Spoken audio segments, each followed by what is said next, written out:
Good morning, everyone. Happy Thursday. Hope you're all having a wonderful morning so far. Not much fog in the air this morning compared to the last few days. I'm always disorganized walking in here. Always disorganized like, walking in here. Yes, trying to get the mic on.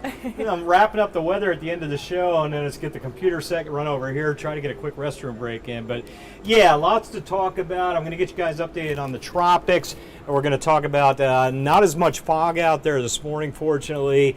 And of course, the rain chances coming, and I think the big thing is the tropics here. Right. There's a little buzz out there, as there should be, when we've got systems, what I like to call potentially in our backyard. Humberto, another development area, so I'm going to get you fully updated on that. First, I'm going to talk about a school visit in a little bit, but before we do all that, got a story you want to share. Yes, we do have a story this morning. A few weeks ago, there was a shooting at a high school football game over in Edgecombe County at Southwest Edgecombe High School against Tarboro. At that football game, two teenagers were shot and injured. And this has really brought about the question of safety. There were actually metal detectors. There was law enforcement at the game, and there were quite a few safety measures already in place at the game. Yet this still managed to happen somehow. So obviously, this question surrounding safety. How can we make things safer for our students, our families, everyone who are attending these football games each week? Sure. How can we continue to make it a safe environment? And one way that they're trying to do that is actually an organization from Edgecombe County who has donated additional metal detector wands that can be used at these games to help improve all the safety measures in place. Yeah, comparatively speaking, because I was in Europe 5 or 6 months ago, every single place you go, this was in Egypt actually, everything gets checked. Your trunks, your body, all over the place. So, I mean, we are in a much lower level of security status, comparatively speaking. So it doesn't surprise me to see things like this being implemented just to get that protection level up to where it is. Maybe in other areas where they're more used to it. It happens more regularly. Absolutely. So let's take a look at this donation and what they hope will happen within the next, I believe that there's a game this weekend. So let's see how everything looks. Some residents told me the shooting from earlier this month makes them hesitant to go back to a game, but others told me they won't let it stop them from doing what they want. We just hope that this will make a difference and make an impact in keeping the community safe and keeping our children safe. That's what one member of the Rocky Mount Evening Optimist group told me on Wednesday after the group donated metal detector wands to the Edgecombe County Sheriff's Office. The donation comes after shots were fired at Southwest Edgecombe High School during a game with Tarboro on September 12th, injuring 2 teens. A weapon was brought onto campus despite law enforcement presence, metal detectors, and weapons detection systems. I asked Tarboro residents if they feel safe going back to a football game in the county. Some of them told me heightened security measures like this will ease their mind at future games. Well, I think the initial feeling to start with, I would probably be hesitant, but I think anytime you have more security at games, that's a better feeling. Other residents told me while the shooting was concerning, they're not letting it stop them from enjoying high school football. I'm just not going to live in fear, and I have a grandchild at Tarboro High School. My daughter and her husband attend the games with us, and it's not a concern of mine. No matter how residents feel, the Optimist Club says they felt a calling to step up and provide new security measures. One of their members is a retired teacher here and hopes their donation makes an impact. We pray, and I say that not only as an educator, but as a pastor. I pray that we don't have any more events like that. Some residents I spoke to said they did notice more deputies at last week's game at Tarboro, but one of them told me he didn't notice any major heightened security measures. The sheriff's office wouldn't answer any questions about security since the shooting. Reporting in Tarboro, Chris Cook, WITN News. All right, so hopefully those additional detectors will be able to enhance their security, their safety measures, and just so everyone can enjoy this football experience. High school game, high school football game. The last thing you think is I got to worry about guns and things like that. Exactly. So, yeah, hopefully that helps out there. Speaking of schools, I had a school visit. You This was did. 2 days ago. I got my picture yesterday from them, so we'll share it today. Went up to Martin County, up towards Robertsonville, South Creek. I went to the middle school. We had some of the 5th graders come over to the middle school to join the awesome. 7th graders. Nice. Got a chance to talk with all of them about the weather. Got some beautiful faces I want to share Yeah, with you. pull 'em up. Smile at this picture. These wonderful kids. These are the 5th graders. I didn't see a picture for my 7th graders, so I'll have to give the school a call, see if we can get that. But they were all amazing. We had a wonderful time digging into all kinds of different weather details, from snow to tornadoes to weather balloons. We even talked about you a little bit, Gigi, hit on the news a little bit. Yes, in a good way. Okay, just making sure. Yep, a really nice time, so big thank you there, both to the students and to the teachers as well. And I think I have their picture in here. Yep, there it is. Some of the staff, the principal, and the other teachers in there. And this is one of my, what I call regulars every year that I go to. I've got some schools I've been visiting for 20 years now, every year.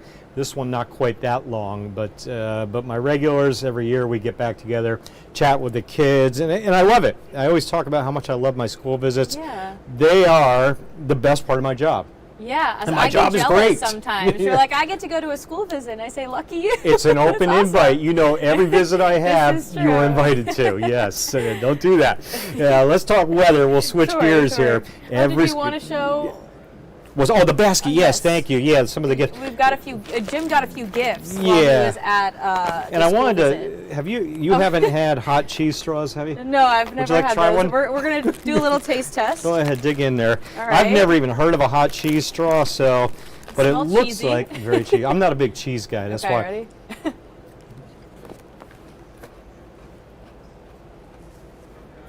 Is it hot? It's got a little, not Maybe a too little hot, kick? not too hot. Okay. It's cheesy, as it should be. Yeah. Oh, now I'm feeling it. It kicks in later.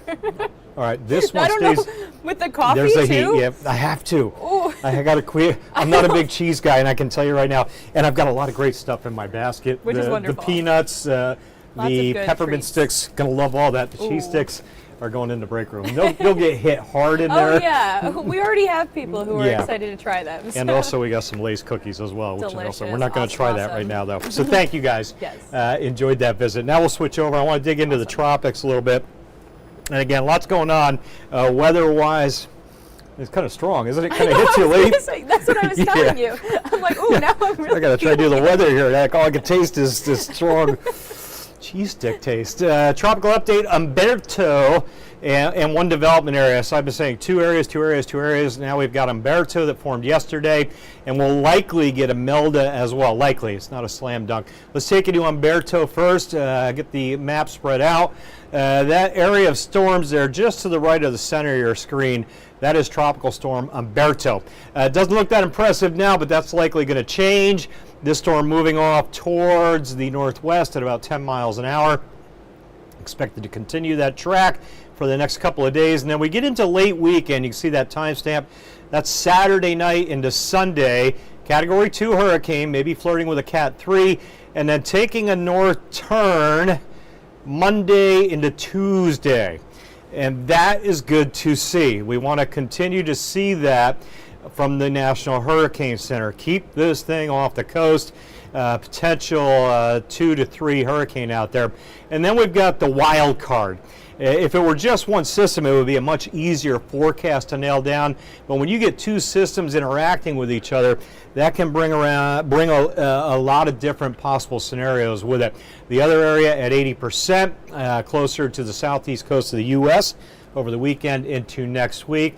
And again, making that north turn. The reason you see that north turn, strong front and trough digging into the east coast early next week. And that'll change the steering winds to more of a southwest to northeast flow, grabbing either one or two systems and turning them north to northeast.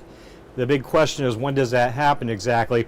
And how will these storms interact with each other? Some of the models show them staying independent of each other. If they stay far enough apart, they'll both live their own lives separately and independently, and we'll track them both throughout their lives. If they get closer together, which I think will probably happen, one of them may absorb the weaker storm, We'll see how that plays out, and that'll be a bit of an easier forecast if we have one system. Either way, we want to see that turn to the northeast. There's a closer look at how the Hurricane Center is looking at things right now. That's looking towards the end of those paths, towards early next week. So we got to watch close as we track these two systems. Again, both kind of turning making that north turn to hopefully northeast before they ever get near the coast. The two storms may merge into one. We may end up with only one storm, but that's not a slam dunk. How close to the coast and how strong, don't know yet. A lot of questions still need to be answered. You're going to see changes with Humberto's strength and the track shifting around. We got to monitor the data very closely given the proximity to the southeast and mid-Atlantic coast.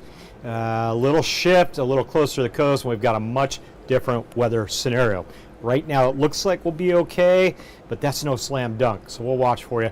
Big surf and dangerous rips regardless. At a minimum, we'll likely see that into early next week with some gusty winds on the beaches. Stay tuned with the updated details as we continue to get more and more data. All right, let's come back home. The sky is trending sunny after the patchy fog this morning. Mostly sunny and a 91-degree high. Like yesterday. Think about yesterday, similar numbers. A little less fog today, this morning. We're not seeing the blanket we've seen the last couple of days. Satrad looks pretty good. I got a little rain out there towards Ocracoke, Cape Lookout, Cedar Island, a splash and dash out there. That map looks much better than it did the last couple of mornings. Nobody under a mile. No worries, fog-wise. And we've kind of passed that window, or we are passing that fog window. So we'll be good. Take those 70s right now, add almost 20 degrees to that.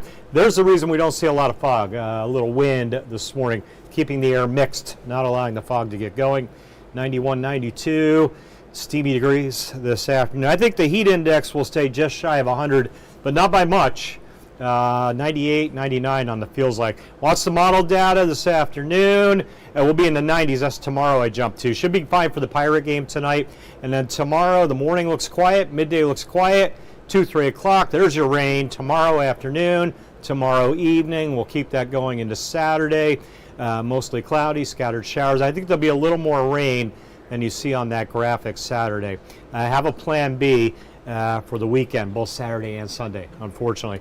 I'm going to jump right to the 8-day here as we run out of time. Rain chance today, minimal, 10% or so. We're good. And then tomorrow afternoon, Saturday, Sunday, 70, 70, 60. Probably a solid inch to an inch and a half of rain, cumulative, Friday, Saturday, into Sunday. Some areas will exceed 2 inches. And that means we may freeze the building drought, if not maybe knock it back a little bit with the rain. Next week, folks, it's all about the tropics. Keeping an eye on those systems. Certainly by the time we get in towards Saturday into the early weekend, we should have a pretty good handle on what we may be dealing with there. But right now, I'm not going to commit to any particular forecast this far out with this type of complex system. Right. It's not a slam dunk. So far from it, you have to be careful with your forecasts on these type of tropical setups. You can get a lot of variation on how things go. So we'll be watching closely.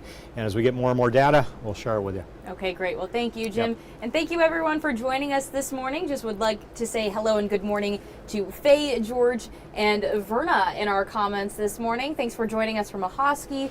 And Verna from Tarboro. I think I'm going to pass. I still feel it in my mouth. I feel it as well. When we get back at 8, I'll break down that pirate forecast for you, and I'll have some new data on the tropical systems as well. We'll share that. Okay, sweet. Yeah. Well, have a good one, everyone. This hour of the WITN First Alert Desk is sponsored by Toyota of Goldsboro.